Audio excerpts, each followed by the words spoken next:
दिक्कत तो बहुत है मैम, क्योंकि हर टाइम सीएनजी के दाम बढ़ते जा रहे हैं। जितने भी रिक्शे के पार्ट्स हैं या कोई भी चीज़ है उनकी जो भी हमको लगनी है रोज़मर्रा की ज़िंदगी में, उसके हर दिन भाव बढ़ते जा रहे हैं। हमारी कमाई कम हो रही है, हमारा धंधा कम हो गया है। और अभी जैसा राज्य सरकार ने बताया कि हमको 30 से 32 किलोमीटर जाना पड़ता है, ये बात सही है। और किराया बढ़ाने की वजह से 20 रुपये की वजह से पैसेंजर गाड़ी में कम बैठते हैं, धंधा कम हो गया हमारा। और हमारा मतलब घर परिवार ठीक से चल नहीं पा रहा है। 35 किलोमीटर आना जाना पड़ता है और पैसेंजर रोज चिल्लाते हैं कि भाड़ा कम करो, भाड़ा कम करो। फिर हम लोग कहाँ से भाड़ा कम करेंगे? हर बार बजाज का पार्ट सब महंगा हो गया है, हम लोग कितना क्या कर सकते हैं? महंगाई कम होनी चाहिए, महंगाई कम होनी चाहिए। बहुत असर पड़ रहा है, महंगाई बढ़ रही है। सीएनजी इथं कुठं आहेच नाही आहे. सीएनजी डायरेक्ट ठाण्याला ओल्याला भेटते आणि इथं काही सीएनजी पंप अजून आहे नाही आहे. तर त्याच्याने गिराईक लोक पण आम्हाला नाही का बोलतात भाडे कमी करा, आम्ही कुठून करणार भाडे कमी? एक तरफ बढ़ती गर्मी और दूसरी तरफ बढ़ते महंगाई ने आम जनजीवन का हाल बेहाल कर रखा है।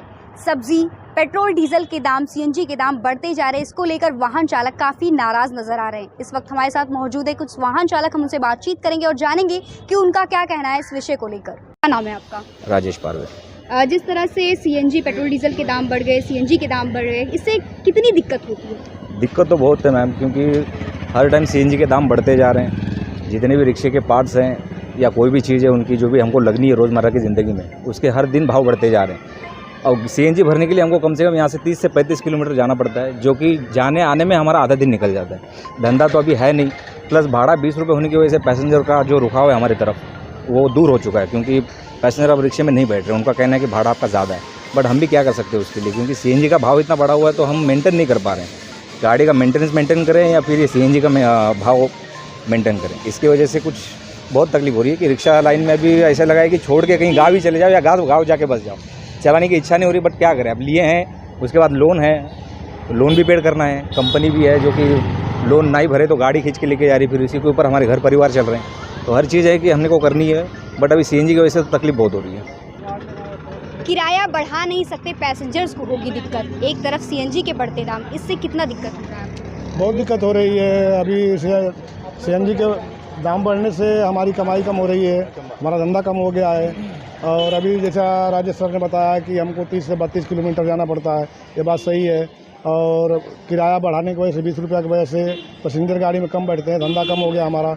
और हमारा मतलब घर परिवार ठीक से चल नहीं पा रहा है। जो रेट बढ़ा दिए, गाड़ी के रेट बढ़ा दिए। जो गाड़ी 2.25 लाख की आती थी, अभी वो गाड़ी 4.5 लाख की आ रही है। प्लस हमको महीने का 1500, हर महीने का 12 से 1500 का मेंटेनेंस करना पड़ता है गाड़ी का। ऑयलिंग, ग्रीसिंग और धुलाई में के पीछे मतलब 12 से 1500 रुपया जाता है। कुल मिलाकर काफ़ी दिक्कतें हो रही है। हाँ, काफ़ी दिक्कतें हो रही है। पेट्रोल, डीजल के दाम बढ़ते जा रहे हैं, इससे कितना असर पड़ रहा है? बहुत असर पड़ रहा है, महंगाई बढ़ रही है। और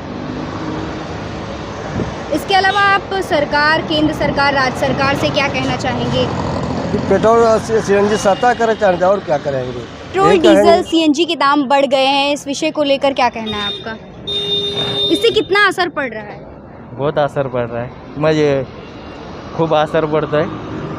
सीएनजी इथं कुठं आहेच नाही आहे. सीएनजी डायरेक्ट ठाण्याला ओल्याला भेटते आणि इथं काही सीएनजी पंप अजून आहे नाही आहे. तर त्याच्याने गिराईक लोक पण आम्हाला नाही का बोलतात भाडे कमी करा, आम्ही कुठून करणार भाडे कमी? तर आता चाललं आहे, आता काय बोलणार काय, आता याच्याविषयी कोणी नाही काय बोलत नाही, काय नाही. आणि आम्हाला नाही क्या मांग है आपकी इस महंगाई को लेकर? क्या कहना चाहेंगे सरकार से? यही सरकार से यही बोलेंगे कि थोड़ा बहुत भाव कम करो, और तो कुछ बोलेंगे नहीं। अभी कोई सुनने वाला नहीं, कोई बोलने वाला नहीं है। और क्या चल लगता है पिछली सरकार में और इस सरकार में महंगाई को लेकर कुछ?